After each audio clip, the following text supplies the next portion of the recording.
بسم الله الرحمن الرحيم.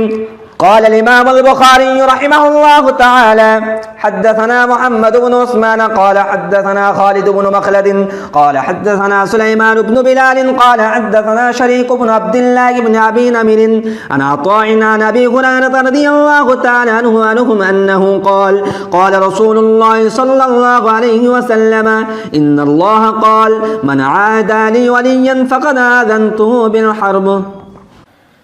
সহিহ বুখারী খণ্ড নম্বর 2 পৃষ্ঠা নম্বর 963, অধ্যায় নম্বর 81, পরিচ্ছেদ নম্বর 38, হাদিস নম্বর 6502। ইমাম বুখারী রাহিমাহুল্লাহ এখানে নিজের সনদ মিলিয়ে রাসূলুল্লাহ সাল্লাল্লাহু আলাইহি ওয়াসাল্লামের একটি হাদিসে কুদসি বর্ণনা করেছেন। হাদিসে কুদসি মানে রাসূলুল্লাহ সাল্লাল্লাহু আলাইহি ওয়াসাল্লাম যে হাদিসটি নিজের ভাষায় সরাসরি আল্লাহ রাব্বুল আলামিন থেকে বর্ণনা করেছেন। সরাসরি বলতে জিবরিল আলাইহিস সালামের মাধ্যম ছাড়া ডাইরেক্ট আল্লাহ রাব্বুল আলামিন থেকে যে হাদিস রাসূলুল্লাহ সাল্লাল্লাহু আলাইহি ওয়াসাল্লাম বর্ণনা করেছেন তার নাম হাদিসে কুদসি। যেমন এই হাদিস, আন আবি হুরায়রা আন্না রাসূলুল্লাহ সাল্লাল্লাহু আলাইহি ওয়াসাল্লাম ক্বালা ইন্নাল্লাহা ক্বালা। আবু হুরায়রা রাদিয়াল্লাহু তাআলা আনহু বলেছেন, রাসূলুল্লাহ সাল্লাল্লাহু আলাইহি ওয়াসাল্লাম বলেছেন, নিশ্চয়ই আল্লাহ তাআলা বলেছেন। তাহলে এখানে রাসূলুল্লাহ সাল্লাল্লাহু আলাইহি ওয়াসাল্লাম আল্লাহ তাআলা থেকে বর্ণনা করেছেন, তাই এর নাম হাদিসে কুদসি। আল্লাহ তাআলা বলেছেন, মান আদালি ওয়ালিয়ান ফাকাদ আযানতুহু বিল হারব।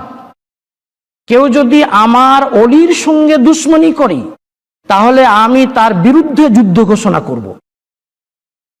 এটা সহিহ বুখারীর 6502 নম্বর হাদিস। এখানে খুবই গুরুত্বপূর্ণ একটি কথা মনে রাখা দরকার, সেটা হলো এই যে আমাদের শরীয়তে দুইজন পাপী এমন আছে যাদের বিরুদ্ধে স্বয়ং আল্লাহ রাব্বুল আলামিন যুদ্ধ ঘোষণা করেছেন। আর আল্লাহ রাব্বুল আলামিনের সাথে যুদ্ধ করার ক্ষমতা কার আছে? এই দুইজন পাপীর মধ্যে একজনের আলোচনা আছে হাদিসে আর অপরজনের আলোচনা আছে কোরআন মাজিদে। সহিহ বুখারীর 6502 নম্বর এই হাদিসে যে পাপীর বিরুদ্ধে আল্লাহ রাব্বুল আলামিন যুদ্ধ ঘোষণা করেছেন সে হলো ওই হতভাগা যে আল্লাহর ওলির সঙ্গে দুশমনি রাখি। আল্লাহ রাব্বুল আলামিন তার বিরুদ্ধে যুদ্ধ ঘোষণা করেছেন। আর দ্বিতীয় পাপী যার বিরুদ্ধে আল্লাহ যুদ্ধ ঘোষণা করেছেন সে হলো সুদখোর। কোরআন মাজিদে সূরাতুল বাকারার 279 নম্বর আয়াতে আল্লাহ রাব্বুল আলামিন সুদখোরের বিরুদ্ধে মহাযুদ্ধ ঘোষণা করেছেন। সূরাতুল বাকারা 278 নম্বর আয়াতে আল্লাহ রাব্বুল আলামিন বলেছেন, ইয়া আইয়ুহাল্লাযীনা আমানু ইত্তাকুল্লাহা ওয়া যারু মা বাকিয়া মিনার রিবা ইন কুনতুম মুমিনিন। হে ঈমানদারেরা, তোমরা আল্লাহকে ভয় করো, আর যদি মুমিন হও তাহলে তোমরা অবশিষ্ট সুদ ছেড়ে দাও। তারপর 279 নম্বর আয়াতে বলেছেন, ফা ইন লাম তাফআলু ফাযানু বিহারবিম মিনাল্লাহি ওয়া রাসূলিহি। যদি তোমরা তা না করো, অর্থাৎ যদি তোমরা সুদের কারবার না ছাড়ো, তাহলে আল্লাহর পক্ষ থেকে মহাযুদ্ধের ঘোষণা শুনে নাও। শুধু যুদ্ধের ঘোষণা নয়, মহাযুদ্ধের ঘোষণা করেছেন আল্লাহ রাব্বুল আলামিন সুদখোরের বিরুদ্ধে।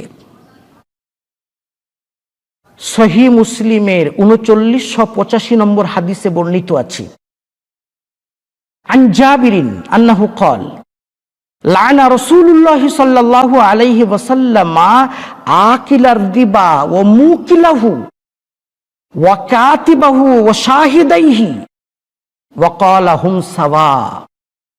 জাবির ইবনে আব্দুল্লাহ রাদিয়াল্লাহু তাআলা আনহুমা বর্ণনা করেছেন, আল্লাহর রাসূল সাল্লাল্লাহু আলাইহি ওয়াসাল্লাম সুদখোরের উপর লানত করেছেন। অনুরূপভাবে যে ব্যক্তি সুদ দেয় তার উপরেও লানত করেছেন। তেমনি সুদের লেনদেন যে ব্যক্তি লেখে তার উপরেও লানত করেছেন, আর যারা সুদের কারবারে সাক্ষী থাকে তাদের উপরেও লানত করেছেন। তিনি বলেছেন হুম সাওয়া, এরা সকলেই সমান গুনাহগার। এটা সহিহ মুসলিমের 3985 নম্বর হাদিস। আল্লাহ রাব্বুল আলামিন আমাদের সকলকে সব রকমের সুদের কারবার থেকে পূর্ণাঙ্গভাবে বেঁচে থাকার তৌফিক দান করুন। যাই হোক, আমি আলোচনা করছিলাম আমাদের শরিয়াতে কেবল 2 জন পাপী এমন আছি যাদের বিরুদ্ধে আল্লাহ রাব্বুল আলামিন যুদ্ধ ঘোষণা করেছেন। তাদের মধ্যে একজন হলো সুদখোর, আর অপরজন সেই হতভাগা যে ব্যক্তি কোনো আল্লাহর ওলির সঙ্গে দুশমনি রাখে আল্লাহ রাব্বুল আলামিন তার বিরুদ্ধে যুদ্ধ ঘোষণা করেছেন। এ সম্পর্কে আমরা বিশেষ একটা ঘটনা লক্ষ্য করতে পারি। তোমরা এর আগে সহিহ বুখারীর 755 নম্বর হাদিসে এই ঘটনাটি পড়েছ। জান্নাতের সুসংবাদ প্রাপ্ত 10 জন সাহাবার মধ্যে অন্যতম সাহাবী সাদ ইবনে আবি ওয়াক্কাস রাদিয়াল্লাহু তাআলা আনহু। ইসলামের দ্বিতীয় খলিফা ওমর ইবনুল খাত্তাব রাদিয়াল্লাহু তাআলা আনহু তাকে নিজের খেলাফত আমলে কুফার আমির নিযুক্ত করেছিলেন। কিন্তু কুফার এক শ্রেণীর মানুষ সাদ রাদিয়াল্লাহু তাআলা আনহুর বিরুদ্ধে উমর রাদিয়াল্লাহু তাআলা আনহুর কাছে বেশ কিছু শিকায়েত জানিয়েছিল। যেহেতু সেটা খায়রুল কুরুন, স্বর্ণযুগ, যোগ্য মানুষের অভাব ছিল না, তাই উমর রাদিয়াল্লাহু তাআলা আনহু বিষয়টা আগে না বাড়িয়ে সাদ রাদিয়াল্লাহু তাআলা আনহুর জায়গায় নতুন একজন আমির নিযুক্ত করে পাঠিয়েছিলেন। আম্মার ইবনে ইয়াসির রাদিয়াল্লাহু তাআলা আনহুকে তিনি পাঠিয়েছিলেন। তারপর উমর রাদিয়াল্লাহু তাআলা আনহু সাদ রাদিয়াল্লাহু তাআলা আনহুর বিষয়টা ইনকোয়ারি করার জন্য বেশ কিছু মানুষকে সাদ রাদিয়াল্লাহু তাআলা আনহুর সাথে দিয়ে কুফায় পাঠিয়ে দিলেন। তারা কুফায় এসে কুফার প্রত্যেকটি মসজিদে যেয়ে অনুসন্ধান করতে লাগলেন যে আসল বিষয়টা কি, অভিযোগ বাস্তব কিনা। প্রত্যেক মসজিদের মুসল্লিরা বলছিল সাদ রাদিয়াল্লাহু তাআলা আনহু খুব ভালো মানুষ, তিনি ভালো আমির ছিলেন, সকলেই প্রশংসা করছিল। কিন্তু যখন কুফার বনি আবস গোত্রের মসজিদে এনারা পৌঁছলেন, তখন আবু সাদাহ নামে এক হতভাগা সাদ ইবনে আবি ওয়াক্কাস রাদিয়াল্লাহু তাআলা আনহুর বিরুদ্ধে অভিযোগ করেছিল 3টি অভিযোগ, এবং অভিযোগগুলি ছিল মিথ্যা। সে বলেছিল সাদ রাদিয়াল্লাহু তাআলা আনহু সম্পর্কে আমাদের শিকায়েত লা ইয়াসিরু বিসসারিয়াহ ওয়ালা ইয়াখসিবু বিসসাওয়িয়াহ ওয়ালা ইয়াদিলু ফিল কওয়িয়াহ।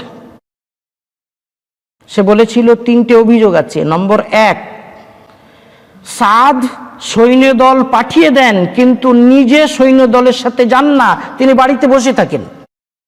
এটা প্রথম অভিযোগ।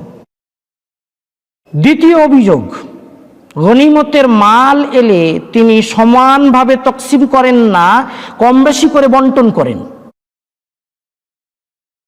তৃতীয় অভিযোগ, তার কাছে মামলা মোকদ্দমা এলে তিনি ইনসাফ করেন না, ন্যায় বিচার করেন না, জুলুম করেন। এই 3টে অভিযোগ করল হযরত সাদ ইবনে আবি ওয়াক্কাস রাদিয়াল্লাহু তাআলা আনহুর বিরুদ্ধে, অথচ এই অভিযোগগুলো ছিল মিথ্যা। সাদ রাদিয়াল্লাহু তাআলা আনহু তো জান্নাতের সুসংবাদ প্রাপ্ত 10 জন সাহাবাদের একজন, কিন্তু তার বিরুদ্ধে অভিযোগ। সাদ রাদিয়াল্লাহু তাআলা আনহু আবু সাদার এই মিথ্যা অভিযোগগুলো শুনে ব্যথিত হয়েছিলেন এবং তিনি বদদুয়া দিয়েছিলেন। তিনি 3টে বদদুয়া দিয়েছিলেন। তিনি বলেছিলেন আল্লাহুম্মা আতিল উমরাহু ওয়া আতিল ফাকরাহু ওয়া আরজিজহু বিল ফিতান। হে আল্লাহ, তোমার এই বান্দা যদি মিথ্যাবাদী হয় তাহলে আমি তোমার বান্দা সাদ ইবনে আবি ওয়াক্কাস, আমি এর জন্য 3টে বদদুয়া দিয়ে যাচ্ছি। নম্বর 1, আতিল উমরাহু, আল্লাহ তুমি এর হায়াত দারাজ করে দাও। বদদুয়া, হায়াত দারাজ করে দাও। দ্বিতীয় বদদুয়া, ও আতিল ফাকরাহু, এর অভাব অনটন বৃদ্ধি করে দাও। হায়াত দারাজ হবে, অভাব অনটনকে বাড়িয়ে দাও। তৃতীয় বদদুয়া, ও আরদিজহু বিল ফিতান, আল্লাহ তুমি একে ফিতনায় ফেলে দাও। আল্লাহ রাব্বুল আলামিন সাদ ইবনে আবি ওয়াক্কাস রাদিয়াল্লাহু তাআলা আনহুর বদদুয়া কবুল করলেন। পরিস্থিতি এরকম হলো যে আবু সাদা এমন লম্বা বয়স পেল যে তার ভুরু চোখের উপর ঝুলে পড়ল, আর এমন অভাব অনটনের সম্মুখীন হলো যে মানুষের দ্বারে দ্বারে ভিক্ষা করে বেড়াতো। আর এমন ফিতনায় পড়ল যে রাস্তায় মেয়েদেরকে দেখলে তাদেরকে বিরক্ত করত, তাদেরকে চিমটি কাটত।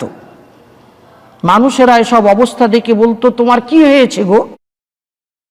তখন সে বলতো, ইন্নী মাফতুন আসাবাতনি দাওয়াতু সাদ, আরে আমি তো ফিতনায় পড়ে আছি, সাদ ইবনে আবি ওয়াক্কাস রাদিয়াল্লাহু তাআলা আনহুর বদদুয়া লেগে গেছে, তাই আমি রাস্তায় মেয়েদেরকে দেখলে তাদেরকে বিরক্ত না করে থাকতে পারি না। সুবহানাল্লাহ, আল্লাহর ওলির বদদুয়া।